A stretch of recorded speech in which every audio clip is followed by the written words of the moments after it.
Good morning, y'all. Welcome back to the channel. Thanks for tuning in this week.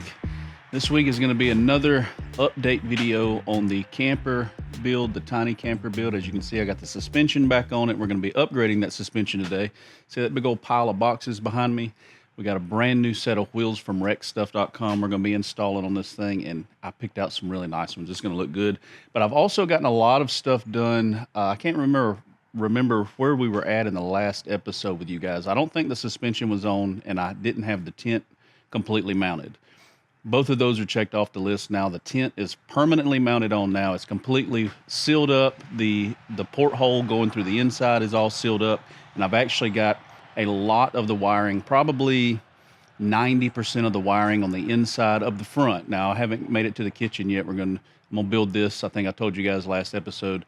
I'm gonna treat this as two separate kind of stages. I'm building the front first, and then we're gonna wire up and build the kitchen on its own kind of area. It's gonna be a separate setup so I can focus on one area at a time. But anyway, I got most of the front cabin buttoned up with the wiring. I've got to install a few other things. I'm gonna show you that. Got all the lights and stuff hanging, and then we're not far from insulation and stuff like that. But first, let me show you these wheels I picked out. We're gonna get them put on the trailer, and I'm excited. I went a little bit bigger, not too much bigger, and I went with some really cool looking ones that's gonna make this trailer really pop. So I'm gonna go ahead and apologize for the traffic noise. I got a road right behind you guys. It's Friday morning, everybody's headed to work, so it's gonna be really loud.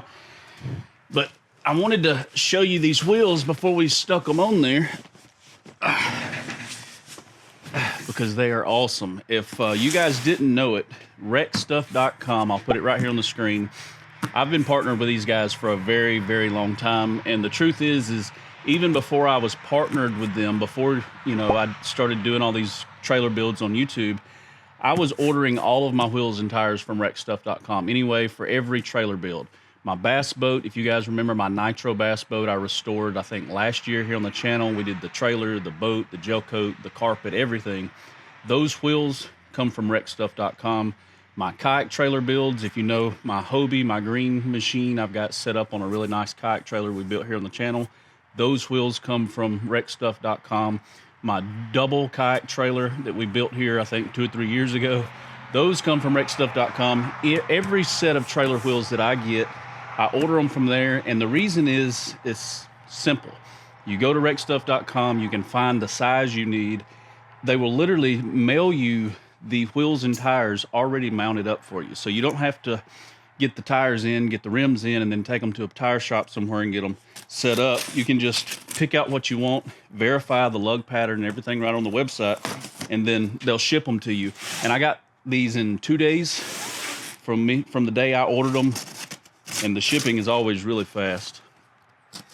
So check them out. I'm gonna have a link in the video description if you're building a little tiny camper, or if you're building a boat trailer, or you got a utility trailer, or whatever, kayak trailer. They're the place to go to get some really nice rims. And if you just want regular trailer rims, they've got those too, the regular steel wheels, kind of like what we're taking off of this. They sell those too pretty cheap. Their prices are way better than you going somewhere locally and getting a match set installed. And you'll see right here, look, I opened it upside down. That kind of sucks. I was hoping for a big reveal, but you'll see the tires, they're trailer tires. They're already mounted, they're aired up, they've got the valve stem in them, and I got center caps and lug nuts and everything, so we're just gonna be able to throw these right on. So you guys are gonna get to see this before I do. How does that look? Oh, they got the center cap with tape on there, hold on. Oh man, those look so cool. So the center cap, they stick it in backwards. I'll take it and stick it back around here. Check that out. That is gonna look so good on here. So I went with a black because, as you can see, the trailer's trimmed in black. There's really no chrome on it. I thought about throwing a little bit of chrome on the wheels, but I think I'm just gonna keep it blacked out because everything we're doing to the outside is all gonna be a matte black finish. And I went with a matte black 5-star rim. If you like these, I will link these exact wheels in the video description below. I got 3, so we're gonna be rocking, these on the trailer, and then I got a spare we're gonna mount somewhere else on the trailer. And I even got the black lug nuts. They'll be in one of these boxes. The black lug nuts to match, so everything matches really good. But as you can see, they come aired up, mounted, balanced, ready to go. So now all we got to do is get them mounted up. Oh. After I scratch up the center cap first. Oh wow, that's gonna look so good. All right, it's good, I didn't scratch it. Let's get these other ones unboxed. Man, these things are gonna look so good on there. I usually like a chrome wheel or at least a shiny rim on like my kayak trailers and my boat trailers, but seeing this one already with the factory black, I just kind of wanted to stick with that. I thought the black looked good on this trailer. And now, I mean, look at the difference. That versus this. And the tires that I'm taking off, these are actually just gonna go, I'm gonna pull these off and they're gonna go on my utility trailer that I use here for the dump and stuff. I need some new wheels for it. So these aren't gonna go to waste, but the ones I'm pulling off are a 205/75, and I'm going back with I think a 225. Yeah, 225/75. And I also think I stepped up, is this a 15? Yeah, no, they're both 15s.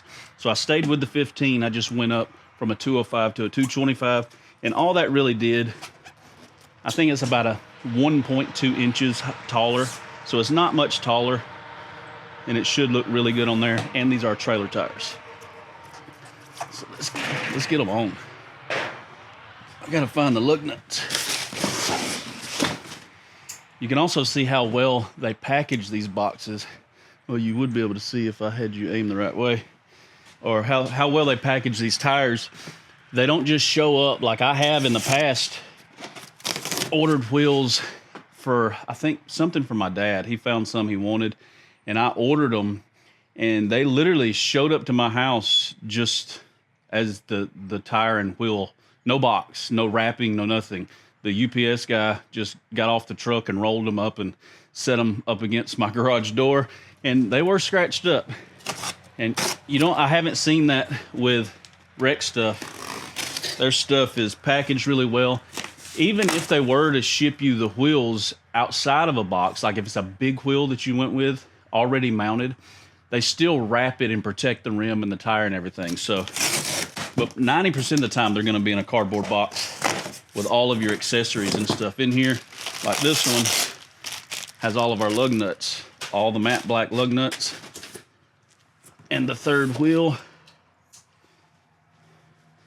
These are gonna look good with the extra one mounted up on the front. That black just looks great. All right, let me get this mess cleaned up. We'll get them mounted. What's real neat about their website, whenever you're picking out your wheels, if you're unsure of what lug pattern and stuff you've got, they have ways on there. They have diagrams that show you exactly how you can measure with a tape measure your studs to pick out and know that the rims that you're ordering are going to be the right fit for your trailer. Oh, they even put some extra valve stems in here. That's pretty cool. Let's see. Show you guys the lug nuts that I went with. Just a black lug nut. Should blend in really well. So let's pop these things on. It's fixing to start raining. And it's going to be the first video that I attempt to film up under this new carport with it raining. And I'm betting that it's going to be pretty loud up under here. We'll see. Maybe it'll hold off for a little while.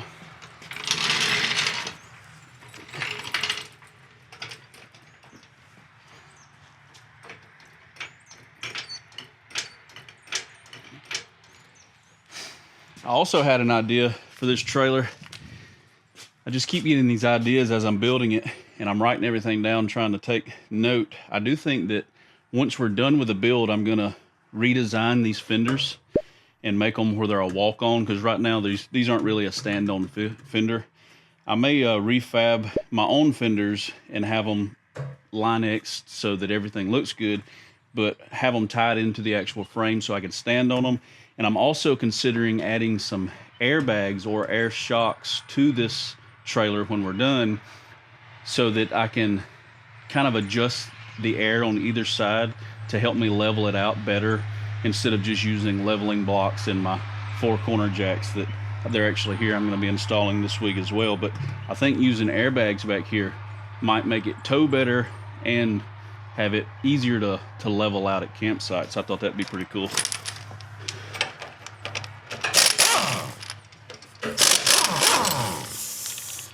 All right, out with the old. Well, I say old. These are actually brand new. They've only been towed one time from the place I bought the trailer to here, and that is it. So these are going to be some good ones for my utility trailer. I'm really hoping that the center caps I picked out are going to fit over that hub. If not, I'll have to go to a smaller cap on the inside to make them fit. But let's find out.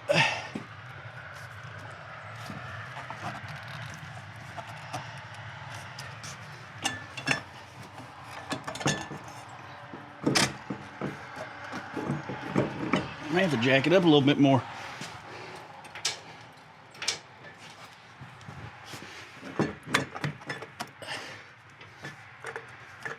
Oh yeah, that is gonna look good. Every lug nut, since they're painted or coated, they have the size stamped right into the side, so you know what size it is for your stud. And they're all individually baggied so they don't get scratched up during shipment.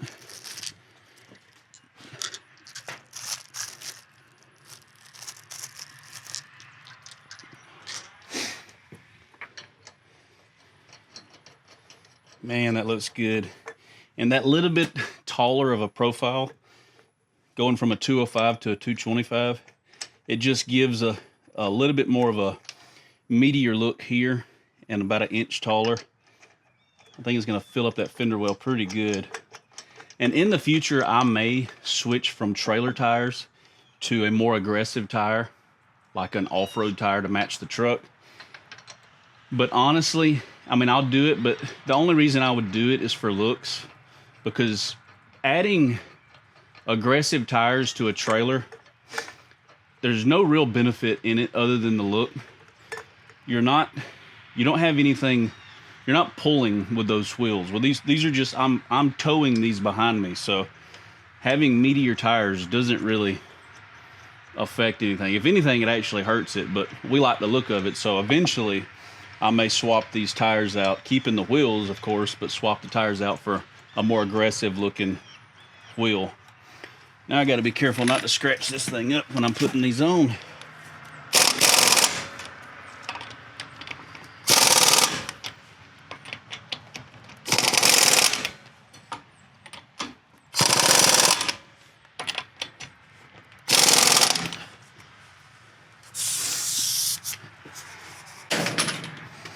Man, that looks good.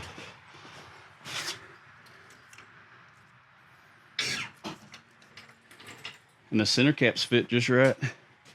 Golly, that looks good. So what do y'all think? Factory, steel, you know, kind of trailer wheel look versus these 5 stars. And they've got other designs on their website. I really like a 5-star look. If you guys haven't already noticed, on my kayak trailer, my boat trailers, I usually go with like a 5-star design. I just kind of like the openness where you can kind of see through them. That is a good looking wheel. Man, that looks good. Back up so we can see it from afar. Yeah, I like that a lot. Heck yeah. Let me throw this other one on, and then I've got some other stuff here. I'm waiting on 1 or 2 things. That's my step, so in that box there. So I've got the step, I've got the 4 corner jacks, but I really can't install those yet because I want to run the wires for my underglow lights. I am going to have these all on an underglow light system, and if they arrive today, I'll get all that installed and show it to you in this week's video as well. Hopefully we can get everything installed. This holiday has messed everything up. And what I mean by messed everything up is everything that I had ordered before Christmas so that I could get these videos out on time and keep the progress going has been delayed somehow. I've been waiting on one thing for over a month now that was supposed to get here within a few days from Amazon. So I've got the box dropped off that we built.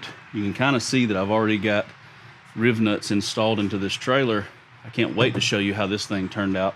I got with my buddy who's built the box for his tiny camper before to hide his AC and make it look like an Apache or Pelican case.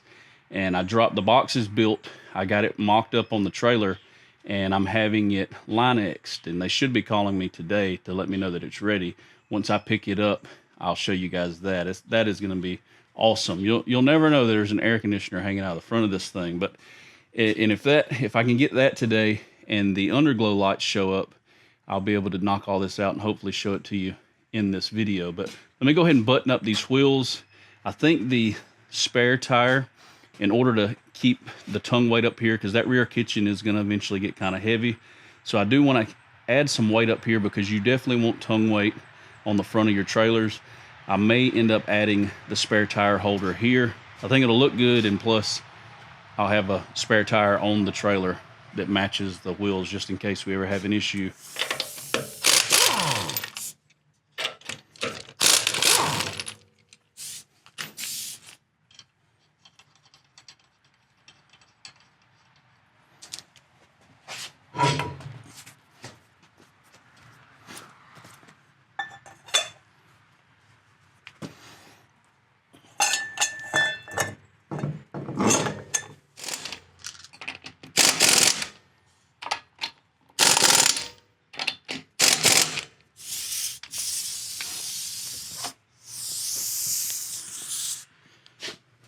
So this is kind of what I'm thinking for the front spare. Either right on the nose right here, and all I have to do is weld up a bracket that comes up and add a mount. And you can actually get the spare tire mounts from wreckstuff.com if you wanted to mount a spare on your trailer, your boat trailer, your kayak trailer, whatever. So I could get one of theirs and then fabricate my own area to mount it to, either right there, or I'm thinking about hanging it off the side right here and building me like a nice little flush mount for it there. I haven't decided exactly what I'm going to do with this area because I want to have this box installed first to see how it looks. I want to make sure that I get tongue weight up here, but I also don't want to put too much stuff up here, you know, so it looks a little gaudy on the front of this thing. I want it to look, as I said at the very first episode when we brought this thing home, when I'm done, I want this to look like something that you would go buy, not like something that some guy built in his backyard. But these wheels are going to help with that a whole lot. Man, those things look good. I'll show you this other side. This looks so good. And I'm not sure if I had this box finished in the last episode. If you're wondering what this box is, this is the Apache 2800 from Harbor Freight.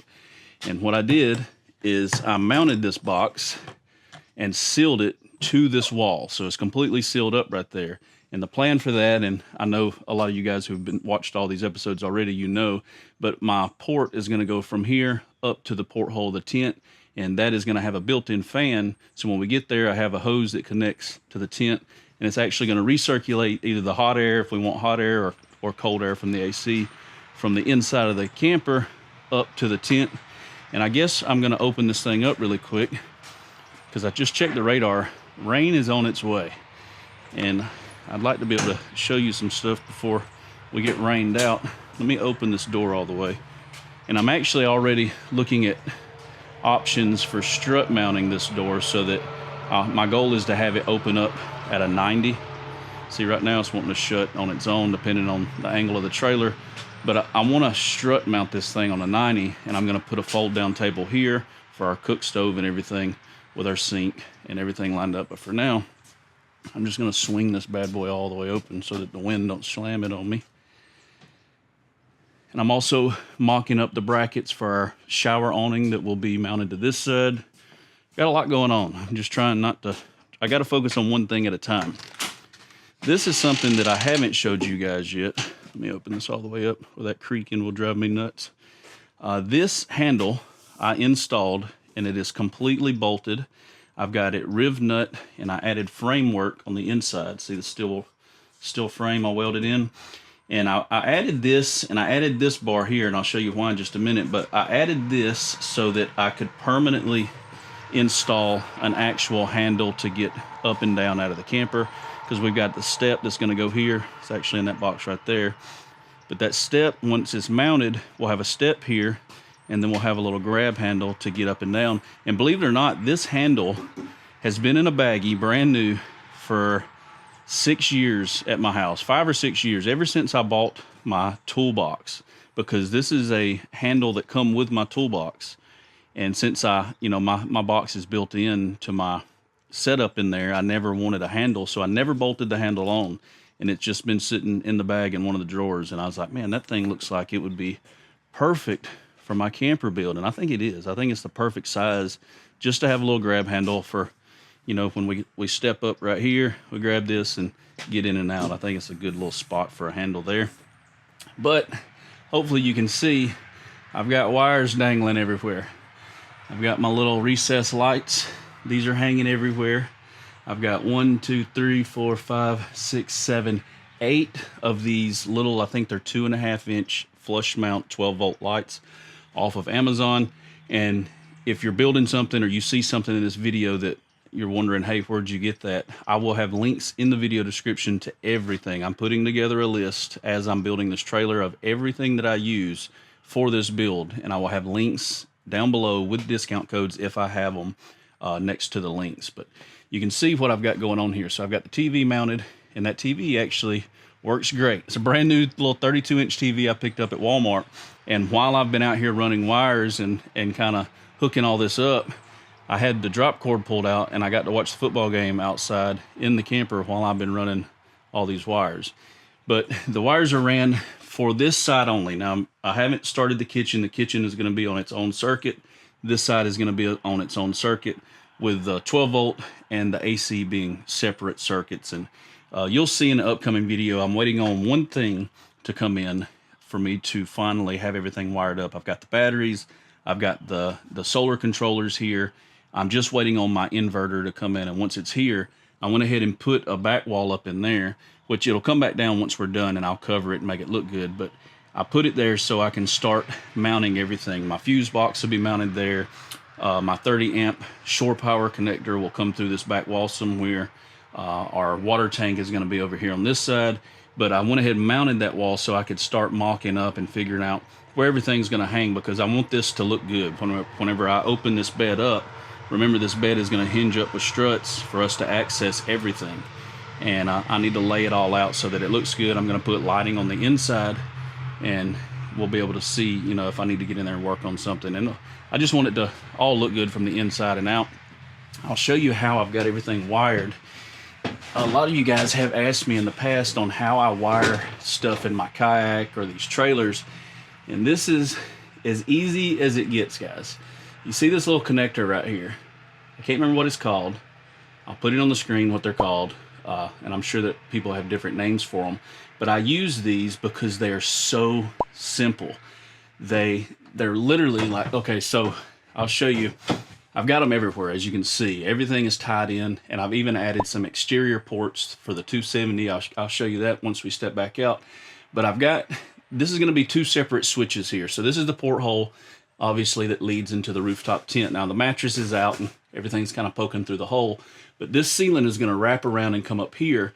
And I went ahead and ran wire through. It was a lot of drilling and a lot of rubber grommets protecting everything. I've got a rubber grommet in every piece of metal where a wire goes through, so everything's protected. But I wanted to get wire access into here because I've got 2 more of these putt lights. Well, I've actually got 8 more because I had to order them in boxes of 8. But there's going to be a putt light here, recessed into the wall, and here. Now the ladder's on this side, and I did it that way because it's going to be on its own porthole button over here on a switch panel that'll be mounted on the wall. And when you open the door, you hit the button. I'll have buttons for either the interior lights with a dimmer switch or the porthole light. If I don't want to light up everything except for the ladder, it's going to put a nice glow. It'll shine from here. That way when you're coming in, the light's not directly, beaming you right in the face. It'll be shining on the ladder and up into the tent. And I think it'll be a nice little touch. And while I was here, I had the opportunity to go ahead and do it before I started walling and putting the ceiling in. And let's see, before we step back out, so I guess I'll show you this. I added these metal bars here, and I already told you why. I added this crossbar here because you can see where I've got these holes that go through because rib nuts on the other side for that handle. But I added this bar here because I'm going to be adding a flip-up table. And I'm sorry, the camera work is going to be horrible because it's so small in here. But I'm going to have a flip-up table that folds flat against this wall. I've already got the brackets here.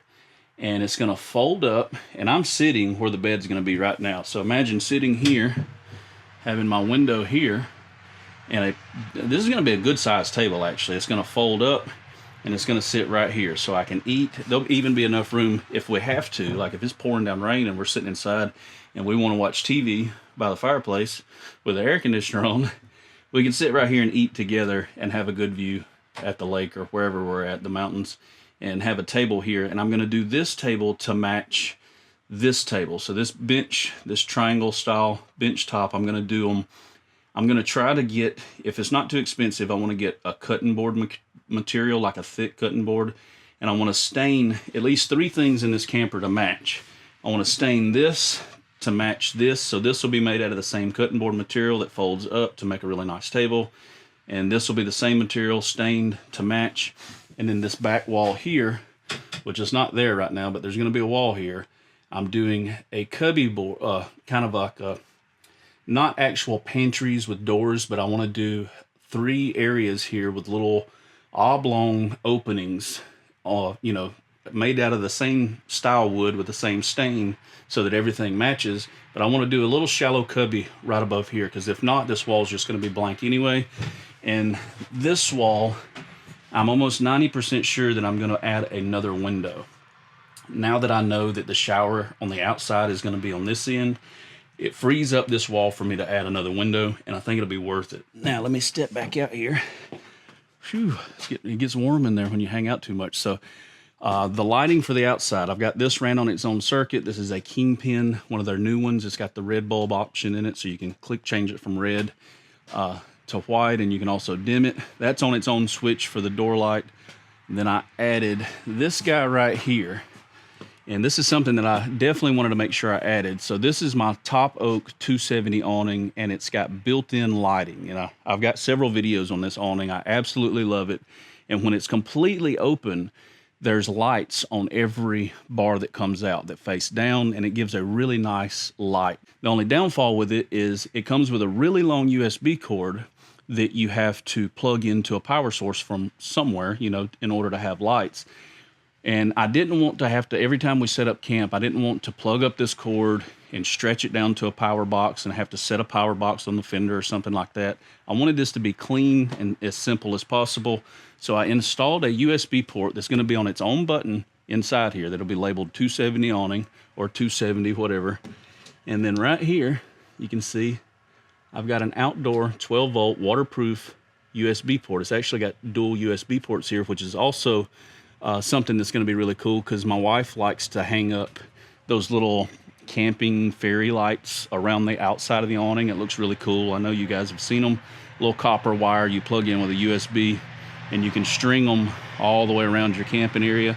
Well, that gives us both USB ports right there for that with a switch. So when we climb in to go into bed at night, we don't have to come out here and unplug our awning and turn these lights off. We're just going to hit a switch on the wall in there to turn off the 270. And that switch is going to control everything on the outside, including the rooftop tent. I actually wired the rooftop tent in instead of running from the outside. If you guys can see those wires going up inside the wall right here?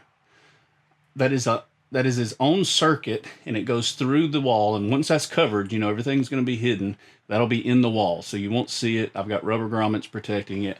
But that wire comes down from the rooftop tent all the way down into the wall. It's going to feed into the circuit breaker, and it's going to be on its own switch that says rooftop tent or whatever I can get on the switch button, that I'll be able to go boom, turn on power to the rooftop tent. I did that because if you guys are familiar, this is the Galaxy, no, I'm sorry, my Galaxy is on my truck. This is the Top Oak Nebula tent. This tent is absolutely huge. It's the biggest one I've ever had.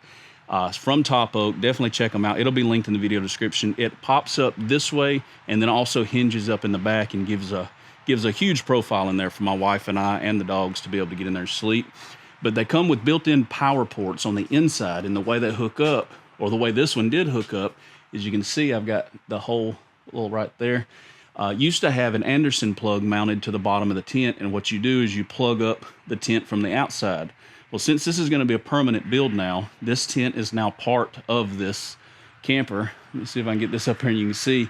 I haven't showed you the guys that yet, but it's completely sealed off and permanently mounted. The bad thing is now that I got the suspension back on it, I can't open it up under this carport because it hits my ceiling up there. So we'll have to wait till it's not going to rain and I can actually pull it out from up under here and open it up to show you the wiring. But the wire essentially just goes up inside the walls. It goes over to the side wall and it runs down up. It'll all be under the mattress. It's taped to the floor, and it runs to their factory USB port. So it's got a USB port, it's got a built-in LED light in there, and everything in there will have power by the push of a button on the inside of the control panel on the inside, which is really cool. So that's all taken care of. The 270's taken care of.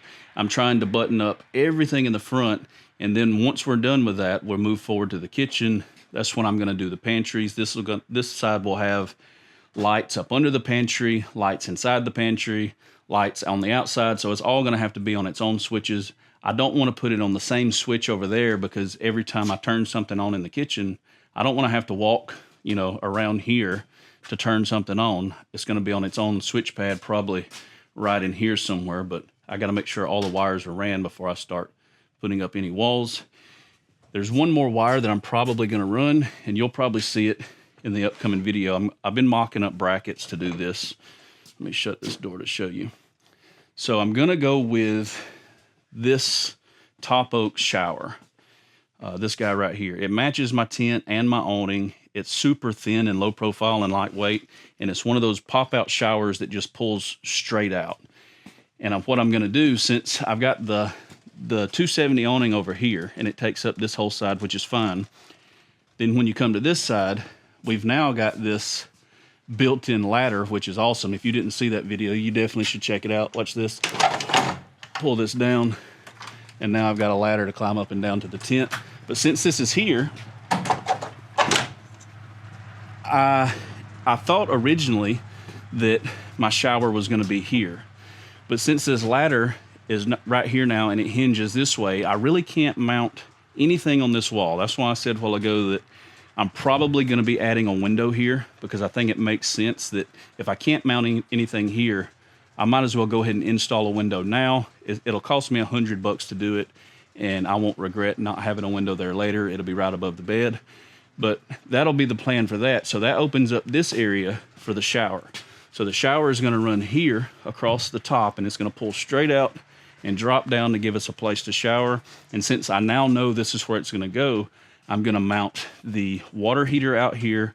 I'm going to run power for a light out here so that when we are showering, if it's dark outside, at night, we'll have light inside the shower with the water heater hookup and all right here, which will work out great because the water tank's going to be here and our kitchen sink's already right there. So the plumbing is going to be very, very minimal on this thing. So now what I'm going to work on for next week's episode, and you'll get to see it next week, and I wish I could do it with you guys in this video, but I can't mount anything under this trailer until I know how and where I need to run wires for the underglow lights and where I'm going to be mounting these lights, because I don't want to put the steps in the spot. Well, the steps actually have to go where they have to go. Everything will kind of have to go around it, but if I need to have the wires ran through the tunnel under the steps, now would be the time for me to do it. But I will show you the steps really quick that I do plan on installing. And really, I hope my stuff comes out for delivery today. I get that done, we're gonna make some progress on this thing. I keep saying progress in every video, but every week I think of something new that I want to add that slows me down. But I think adding stuff like that fold-up table, that outdoor USB port just for the 270 awning and the twinkle lights or whatever you call them, I think that's a good touch that I would have regretted or wanted to, have had added if I didn't in the future. So I'm trying to think of all these little things to get done to this thing. I don't want to rush through it. When I'm done, I want to have something very unique and very practical that accommodates, any situation that we're in. And I hope this ain't too big for this trailer. I'm gonna have a lot of boxes to burn. I'm glad it's raining. I might be able to burn today. Oh, this ain't too big at all. So this is the step that I'm going with. And this should fit. Oh, yeah, it's gonna fit perfect. Oh, as long as it ain't too low. Let's see, when it's popped out, it's gonna be like that. Ooh, that might be too low. That might be too low. So that's stowed. I wanted to look at that and see. They've got one that's a little shallower that I could have went with, but I was thinking that if there's one that shallow, we're gonna want it lower. I don't know. This is gonna get me to something to think about while I'm waiting on the rest of my stuff to get here from Amazon. So guys, I know it's just another update video. I appreciate you guys tuning in each week and following along with this build. I appreciate all the ideas. All of you have been hitting me up with emails and really cool suggestions for this trailer build. I think between your ideas and my ideas, we're gonna build something really cool here. Big shout out to wreckstuff.com. I will have a link in the video description. If you're building a trailer, whatever you're building, kayak trailer, boat trailer, camping trailer, your utility trailer, if you need some good wheels and tires to arrive to your house, mounted and ready to go, give them a shout, check them out, links in the video description. And I'm gonna get to work up under this thing. Hopefully the mail runs and I can start another video for you guys for next week's episode. If you're new here, I upload every Monday at 6 p.m. Central. I'll catch you guys next week. Peace.